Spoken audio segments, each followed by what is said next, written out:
Voici une question dont la réponse pourra changer votre vie. Est-ce qu'un jour, il sera trop tard pour recevoir le don gratuit de la vie éternelle? La parole de Dieu va nous donner la réponse par excellence, aujourd'hui même à l'émission À travers la Bible.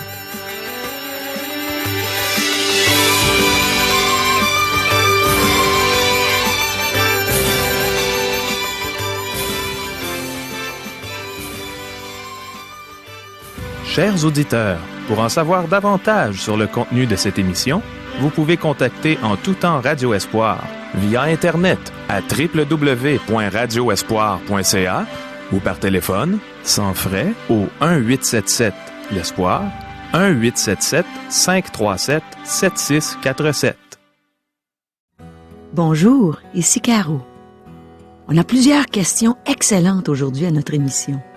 Les voici sans plus tarder. Est-ce que Jésus est le seul à être capable de nous sauver?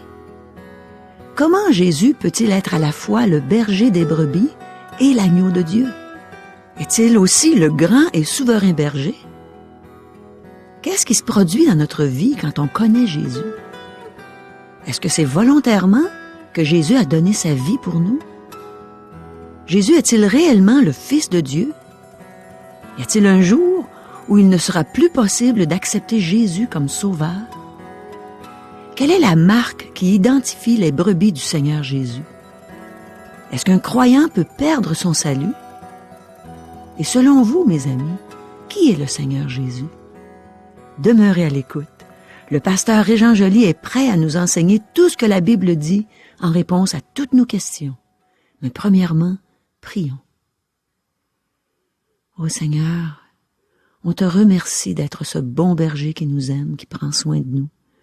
Et on sait que tu veux nourrir nos âmes. On s'attend à ce que tu nous nourrisses abondamment aujourd'hui. Ta parole est riche en toute la nourriture qu'on a besoin pour nos âmes. Alors viens nous parler, viens nous enseigner. Amen. À toi, Régent. Merci, Caro. À la dernière émission, nous avons vu que Jésus a utilisé une allégorie pour expliquer qui il est. Il s'est comparé à la porte d'une bergerie. Il a aussi affirmé être le berger d'un troupeau. Un troupeau de brebis qu'il appelle hors du judaïsme légaliste de l'époque. Chers amis, commençons notre lecture de l'Évangile de Jean, chapitre 10, versets 11 à 13. Je suis le bon berger. Le bon berger donne sa vie pour ses brebis. Mais le mercenaire, qui n'est pas le berger, et à qui n'appartiennent pas les brebis, voit venir le loup, abandonne les brebis et prend la fuite, et le loup les ravit et les disperse. Le mercenaire s'enfuit, parce qu'il est mercenaire, et qu'il ne se met point en peine des brebis. Seul Jésus est digne et capable de nous sauver. Comment est-ce que Jésus peut être à la fois la porte de la bergerie et le bon berger? En fait, la bergerie n'avait pas de porte avec des pentures et un cadenas. La personne responsable des troupeaux pendant la nuit dormait dans la porte. Il était lui-même la porte. Jésus n'est pas seulement la porte, mais il est aussi le bon berger, celui qui veille dans la porte. Il est la porte qui ouvre sur la vie éternelle. Il est celui qui protège les siens. Il est aussi le bon berger. De plus, Jésus est appelé l'agneau de Dieu. Comment peut-il être à la fois l'agneau de Dieu et le bon berger? Il peut sembler y avoir un mélange de métaphores dans ce texte, mais c'est une des vérités les plus glorieuses de la Bible. Jésus est l'agneau de Dieu qui ôte les péchés du monde. Jean chapitre 1er verset 29. Il est venu sur terre afin de s'identifier avec nous les brebis, mais il est aussi le berger. Le fait qu'il est devenu un agneau souligne l'humanité de Jésus-Christ. Le fait qu'est le bon berger souligne sa divinité. Seul le Seigneur Jésus était digne et capable de nous sauver. Aucun être humain ne pouvait faire cela. Il fallait que ce soit Dieu. Jésus est le bon, le grand et le souverain berger. Il y avait 3 aspects à la relation entre Jésus-Christ et son troupeau, qui est son Église. Premièrement, il est le bon berger. Et au verset 11, il définit ce qu'est un bon berger. Je suis le bon berger. Le bon berger donne sa vie pour ses brebis. Ensuite, il est le grand berger. Que le Dieu de paix, qui a ramené d'entre les morts le grand berger des brebis par le sang d'une alliance éternelle, notre Seigneur Jésus, vous rende capable de toute bonne œuvre pour l'accomplissement de sa volonté. Hébreux chapitre 13, versets 20 et 21. Aujourd'hui, il est le grand berger des brebis, comme nous l'avons vu au psaume 23. Mais nous n'avons pas encore tout le portrait. Il est aussi le souverain berger. Cet élément nous fait regarder vers l'avenir. Et lorsque le souverain berger paraîtra, vous obtiendrez la couronne incorruptible de la gloire. 1 Pierre chapitre 5 verset 4. Le mercenaire ou la personne embauchée pour garder le troupeau ne se soucie pas des brebis. Les fondateurs de nombreuses sectes ont fait très peu pour leurs adeptes. Les chefs des sectes contemporaines s'enrichissent aux dépens de leurs adeptes. Par contre, le Seigneur Jésus a donné sa vie pour ses brebis et il protège les siens. Versets 14 et 15. Je suis le bon berger. Je connais mes brebis et elles me connaissent. Comme le Père me connaît et comme je connais le Père, et je donne ma vie pour mes brebis. Connaître Jésus, c'est l'aimer. Voici un exemple d'une merveilleuse relation. Il connaît ses brebis et ses brebis le connaissent. L'apôtre Paul a dit, « Ainsi, je connaîtrai Christ et la puissance de sa résurrection. » Philippiens chapitre 3 verset 10. Connaître Jésus, c'est l'aimer. Je vous recommande de lire le chapitre 34 du livre du prophète Ézéchiel. Ce chapitre traite du thème du berger. C'est la 3e fois que Jésus affirme que ses brebis le connaissent. Connaître le Seigneur Jésus est la chose la plus importante. Le reste est secondaire. C'est pourquoi j'évite les discussions sur des sujets secondaires. Cessons d'argumenter au sujet de la religion et des petits détails. L'important, c'est de connaître la personne de Jésus. Entendez-vous la voix du berger céleste? Il n'y a aucun autre berger comme Jésus. David a risqué sa vie pour sauver ses brebis, du lion et de l'ours. Le fils de David a donné sa vie pour ses brebis. Verset 16. J'ai encore d'autres brebis qui ne sont pas de cette bergerie. Celles-là, il faut aussi que je les amène. Elles entendront ma voix et il y aura un seul troupeau, un seul berger. Il y a encore des brebis qui ne sont pas de cette bergerie, qui est la maison d'Israël. Des brebis provenant des nations entendront aussi la voix du berger et toutes seront rassemblées en un seul troupeau. Oui, chers amis, il y aura donc un seul troupeau, formé de brebis provenant d'Israël et des autres nations. Formé de riches et de pauvres, formé d'esclaves et d'hommes libres, formé d'hommes et de femmes, de personnes de toutes les races, de toutes les nations, de toutes les langues et de toutes les tribus. Un seul berger sera la tête de ce troupeau. Versets 17 et 18. Le Père m'aime, parce que je donne ma vie afin de la reprendre. Personne ne me l'ôte, mais je la donne de moi-même. J'ai le pouvoir de la donner et j'ai le pouvoir de la reprendre. Tel est l'ordre que j'ai reçu de mon Père. Le bon berger a donné volontairement sa vie. Jésus affirme que tout ce qu'il fait et enseigne est conforme à la volonté du Père. Le Père l'aime parce qu'il a sacrifié sa vie pour nous. Nous aussi, nous devrions l'aimer, puisqu'il est mort pour nous. Sa vie fut offerte pour nos péchés. Alors qu'il était sur la croix, le Père lui a fait porter tous nos péchés. Il a vécu l'enfer pour vous et moi. Il a été séparé de Dieu. Le bon berger a donné sa vie pour ses brebis. Jésus ne laisse aucun doute au sujet du fait qu'il a volontairement donné sa vie. Lors de son procès et devant Pilate, il maîtrisait la situation. C'est lui qui a choisi le moment de sa mort. Les Juifs ne voulaient pas que ce soit pendant la fête pour éviter qu'il y ait du grabuge. Cependant, c'est pendant celle-ci qu'il fut crucifié. Pendant son agonie et sa crucifixion, il exerçait un contrôle parfait sur les événements. En fait, si l'on examine bien les évangiles, nous découvrirons que c'est le gouvernement romain, la nation d'Israël, vous et moi-même, qui comparaissions devant le tribunal. Jésus était à notre place. Quoiqu'il n'avait pas à mourir, il a accepté de le faire volontairement pour nos péchés. Ayant les regards sur Jésus qui suscite la foi et l'amène à la perfection, en échange de la joie qui lui était réservée, il a souffert la croix, méprisé l'ignominie. Hébreux chapitre 12, verset 2. Personne ne pouvait lui ôter sa vie. Il a réclamé le pouvoir de donner sa vie et de la reprendre. Versets 19 à 21. Il y eut de nouveau, à cause de ces paroles, division parmi les Juifs.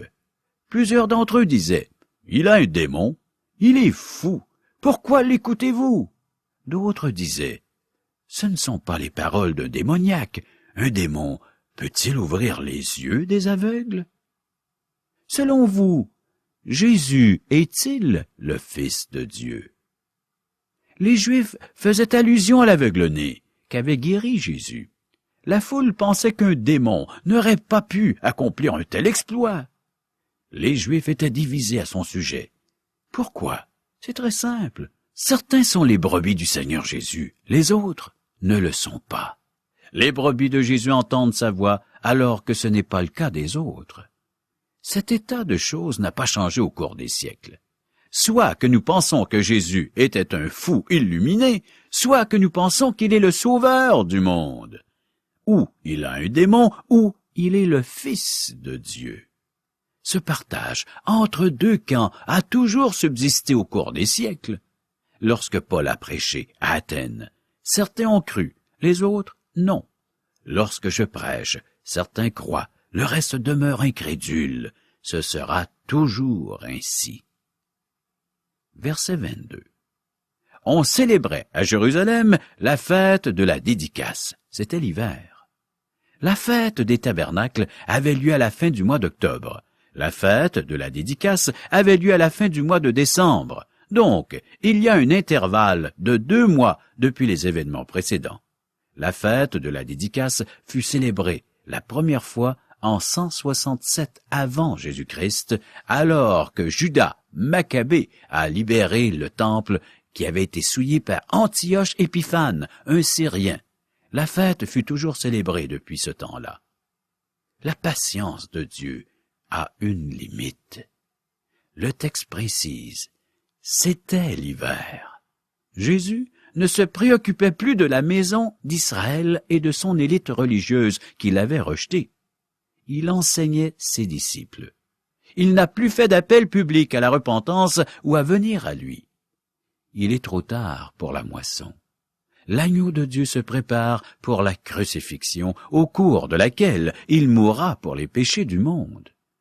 Mes amis, il est possible de rejeter le Seigneur Jésus une fois de trop.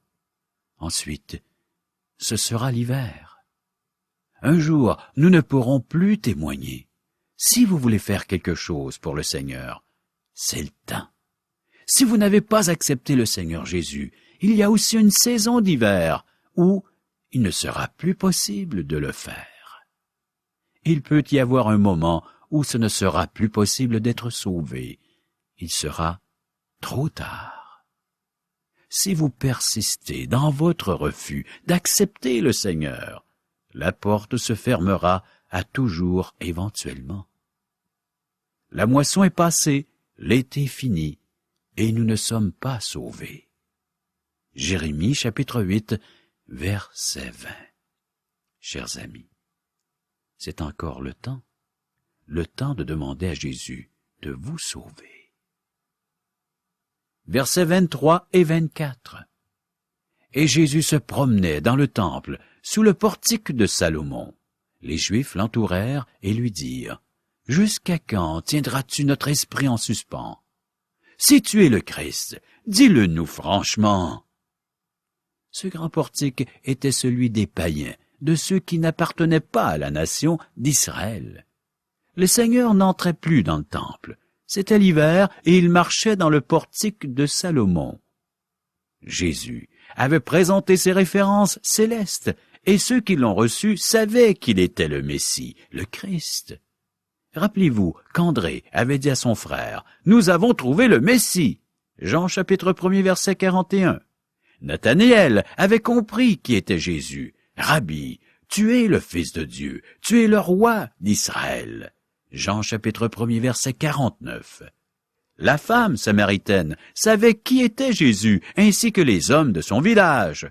Ce n'est plus à cause de ce que tu as dit que nous croyons, car nous l'avons entendu nous-mêmes et nous savons qu'il est vraiment le Sauveur du monde. Jean chapitre 4, verset 42. L'aveugle-né avait même adoré le Seigneur Jésus. Maintenant, les chefs religieux blâment subtilement Jésus avec leurs questions. Ils accusent presque Jésus d'être responsable du fait qu'il ne s'est pas identifié clairement comme le Messie. En fait, il ne désirait pas croire. Il ne voulait pas croire.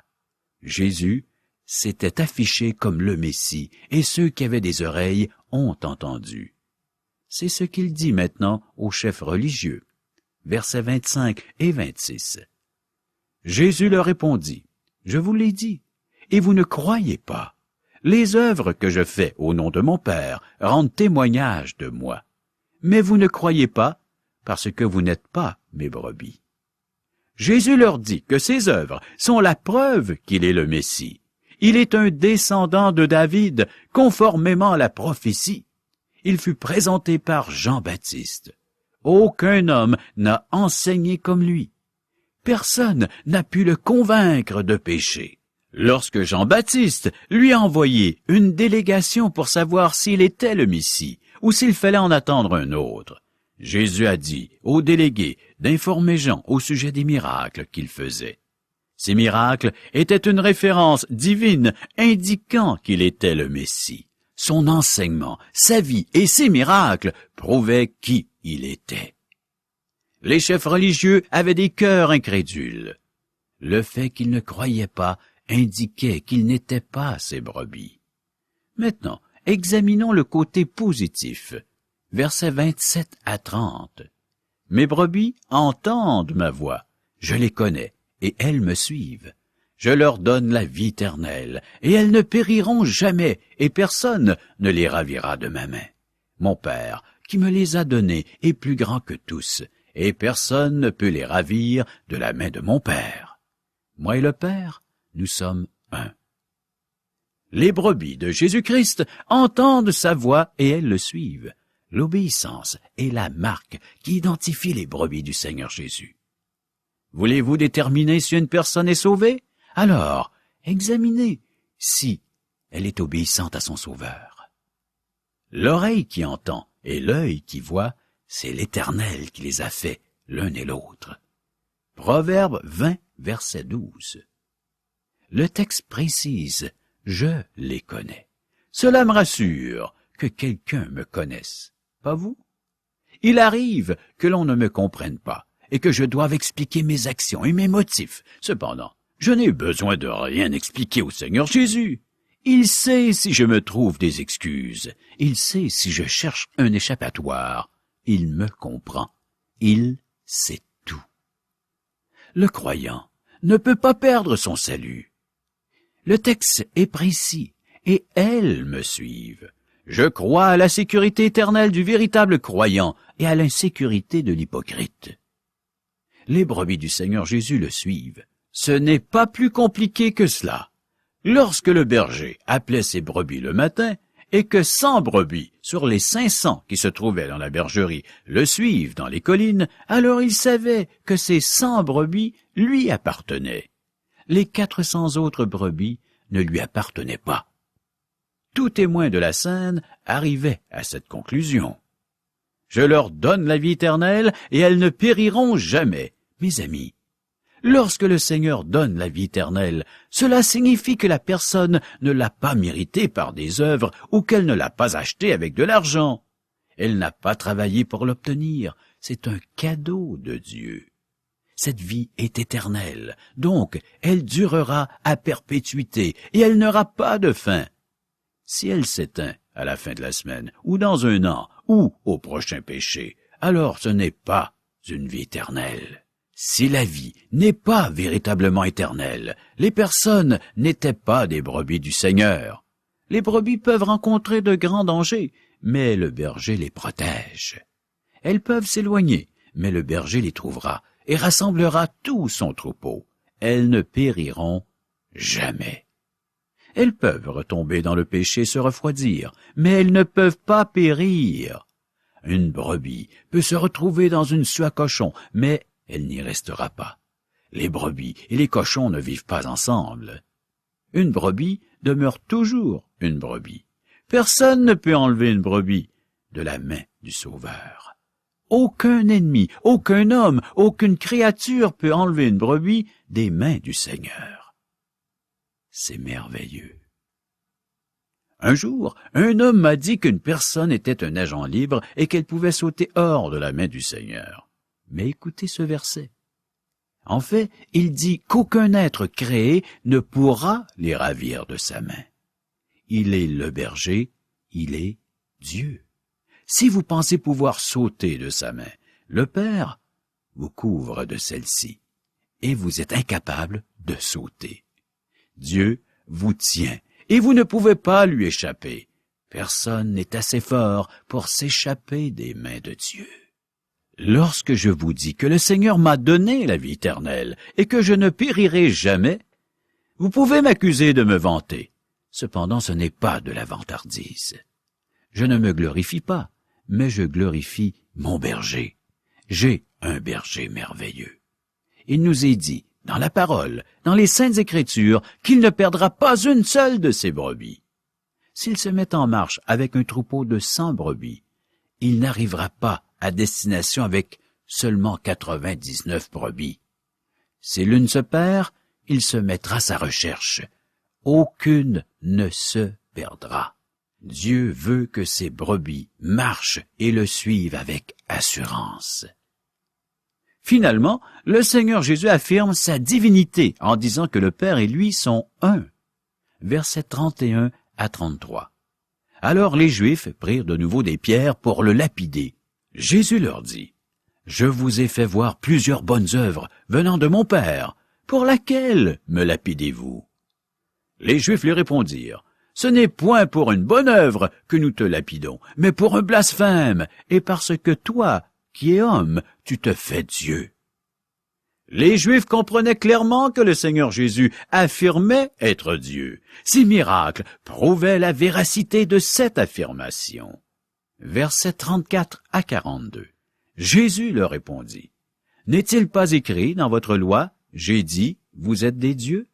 Si elle a appelé Dieu ceux à qui la parole de Dieu est adressée, et si l'Écriture ne peut être anéantie, celui que le Père a sanctifié et envoyé dans le monde, vous lui dites, tu blasphèmes. Et cela parce que j'ai dit, je suis le Fils de Dieu. Si je ne fais pas les œuvres de mon Père, ne me croyez pas, mais si je les fais, même si vous ne me croyez point, croyez à ces œuvres, afin que vous sachiez et reconnaissiez que le Père est en moi et que je suis dans le Père. Là-dessus, ils cherchèrent encore à le saisir, mais il s'échappa de leurs mains. Jésus s'en alla de nouveau au-delà du Jourdain, dans le lieu où Jean avait d'abord baptisé, et il y demeura. Beaucoup de gens vinrent à lui, et il disait, « Jean n'a fait aucun miracle, mais tout ce que Jean a dit de cet homme était vrai. » Et dans ce lieu-là, plusieurs crurent en lui. Chers amis, prochaine émission, Jean chapitre 11, versets 1 à 17. Merci beaucoup, Régent. On reçoit tellement un bon enseignement à chaque émission. Êtes-vous d'accord avec moi, mes amis? Ça m'a fait sourire quand Régent a dit « Lorsque je vous dis que le Seigneur m'a donné la vie éternelle et que je ne périrai jamais, vous pouvez m'accuser de me vanter.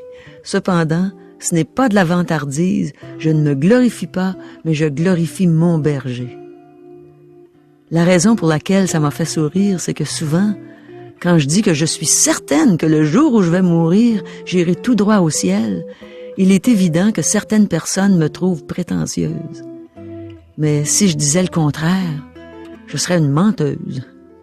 Je suis certaine de ce que j'affirme, puisque dans sa première épître au chapitre 5, verset 13, Jean nous dit ceci. « Je vous ai écrit ces choses afin que vous sachiez que vous avez la vie éternelle, vous qui croyez au nom du Fils de Dieu.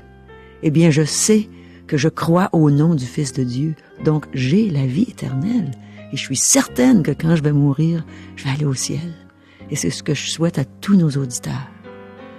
Bien sûr, je me suis aussi reconnue pécheresse et je me suis repentie, sachant que le salaire du péché, c'est la mort, mais que le don gratuit de Dieu, c'est la vie éternelle en Jésus-Christ notre Seigneur, comme nous le dit l'apôtre Paul dans son épître aux Romains au chapitre 6, verset 23. Vous pouvez vérifier, même je vous encourage à le faire.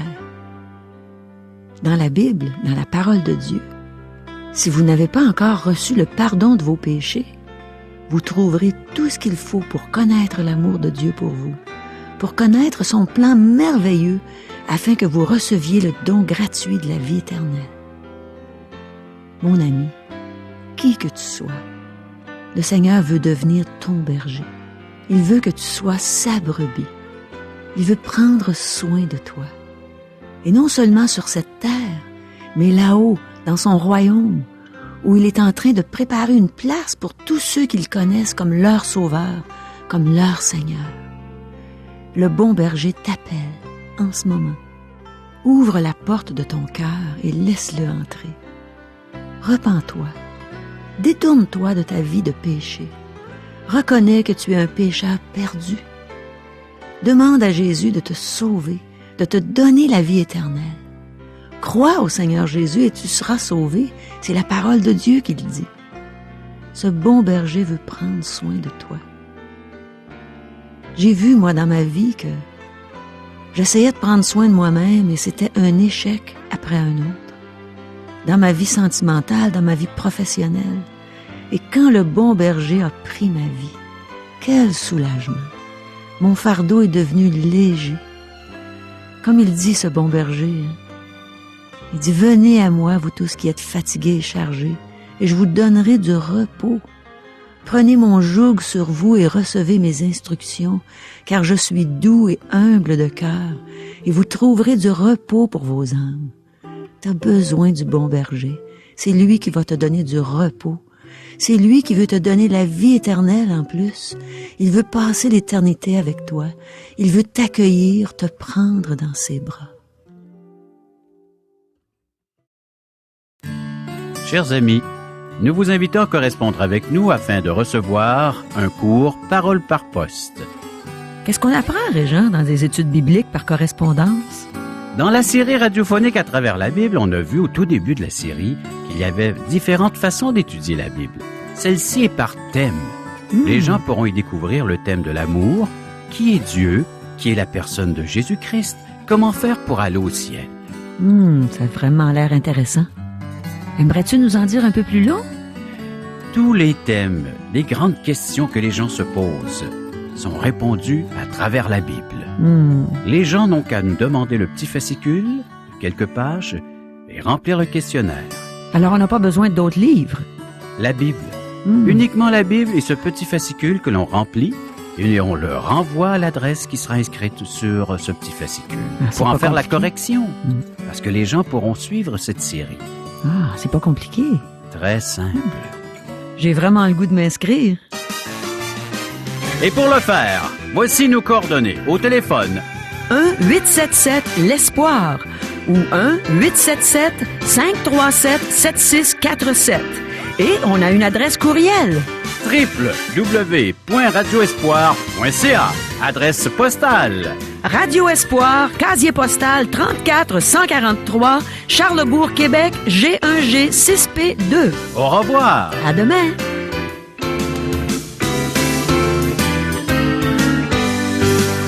Cette émission vous a été présentée par Radio Espoir.